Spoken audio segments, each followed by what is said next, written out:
Kallas sugjeron se procesi i zgjerimit i BE-s është kthyer në një instrument gjeopolitik, jo vetëm burokratik. Kjo do të thotë se BE-ja po kupton se hezitimi i saj për zgjerim ka krijuar pakënaqësi, frustrim dhe ka shtyrë vendet e Ballkanit drejt alternativave strategjike. Zgjerimi nuk është më thjesht formë, është parandalim krize, nënvizoi Shala. Mëteja i thotë se kjo është një mesazh për vendet e rajonit dhe për Brukselin. Për Ballkanin Perëndimor kjo është një mundësi, por edhe një sfidë. Reformat duhet të përshpejtohen, por edhe veprimet e destabilizuese duhet të ndalen. Për Brukselin dhe shtetet anëtare, Kallasi nxit të kenë vullnet politik më të qartë dhe bashkërenduar për të çuar përpara procesin e zgjerimit përtej premtimeve të pafundme, shpreh Çala. Po është një alarm. Dhe në gjuhën diplomatike europiane, kjo është një nga deklaratat më të qarta që sinjalizon se Ballkani Perëndimor po hyn në një fazë delikate, ku çdo pasivitet i BE-s mund të kushtojë me destabilizim dhe humbje të ndikimit perëndimor në rajon, përfundon eksperti Drizan Shala, kurse analisti Zeinullah Jakupi thekson se është një sinjalizim dhe apel i hapur për shtetet e Bashkimit Evropian për zgjerimin se më të shpejta të bllokut të Europës.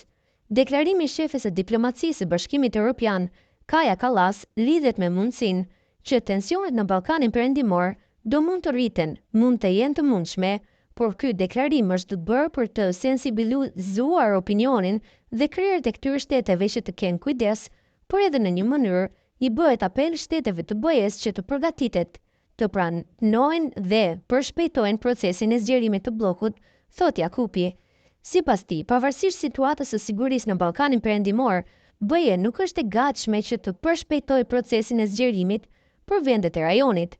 Kundër rritjes së tensioneve, natyrisht mund të jenë këto paralajmërime që të shpejtohen proceset integruese të shteteve të Ballkanit, siç është Bosnia-Hercegovina, Kosova, Serbia, Maqedonia, Malezi.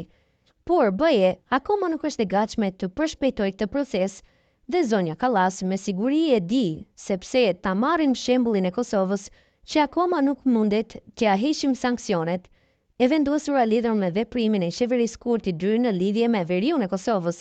Pra BE, pa trysninë amerikane, nuk është në gjendje të aprovojë zgjerimin e Ballkanit Perëndimor në BE, dhe natyrisht, edhe BE dhe SBA deri tani nuk kanë ushtruar ndikimin e duhur ndaj Serbisë që të ndahet nga ndikimi rus, por e kanë sanksionuar Kosovën, duke lënë hapësirë Serbisë që të ulet në karrige, edhe me Rusinë, edhe me BE-n, shpjegoi Jakupi.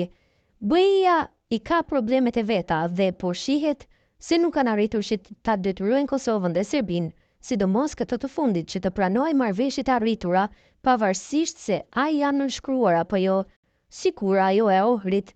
Se BE ka frikën e shpërthimit të ndonjë konflikti në Ballkan, kjo kuptohet edhe për faktin se Rusia është trimëruar pasi që presidenti i SBA-ve Donald Trump po synon të ndajë sferën e ndikimit me Rusinë për ta ndarë pasurinë e Ukrainës me saj dhe SBA-ve, por lufta nuk po ndalet.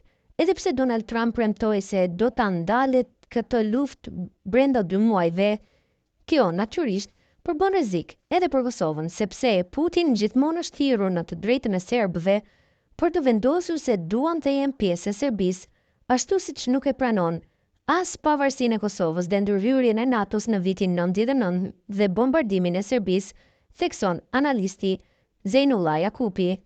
Mëteja i shpreh se BE në vazhdimsi ka treguar mungesë uniteti dhe kjo ka përbërë rrezik në vazhdimsi për situatën e sigurisë. Gjithashtu BE nuk e ka krijuar unitetin as brenda vetvetes. Pra në raste kur SBA u lë në dorë NATO-s, europianëve dhe nuk përfshihet në aleancë, atëherë europianët duhet i përveshin mëngët për të forcuar NATO-n, duke bërë një komand të përbashkët. Por natyrisht BE akoma nuk e ka krijuar unionin e saj politik për ta patur forcën e saj ushtarake me një komand të njësuar. Dhe për të krijuar kjo, duhet të krijohet Unioni i Shteteve të Bashkuara të BE-s, që deri tani ka dështuar që kur ish kancelari gjerman Helmut Kohl i dështoi projektin dhe Franca në atë kohë nuk ishte dakord për të gjitha ushtritë e shteteve të BE-s të kishin forcën EUFOR. Pra, në rast konflikti në Ballkan, për momentin, kujdeset vetëm NATO dhe në Kosovë KFOR-i. Natyrisht se Kosova është e sigurt ashtu siç është Bosnia-Hercegovina, dhe besohet se nuk do të lejohet që Serbia dhe Rusia të luajnë lojën provokuese për të eskaluar situatën. Në këtë pikë, NATO ka deklaruar se është e gatshme të reagojë sepse sigurimi i stabilitetit në Ballkan është detyrë dhe përgjegjësia e saj, përfundon analisti Zejnullah Jakupi.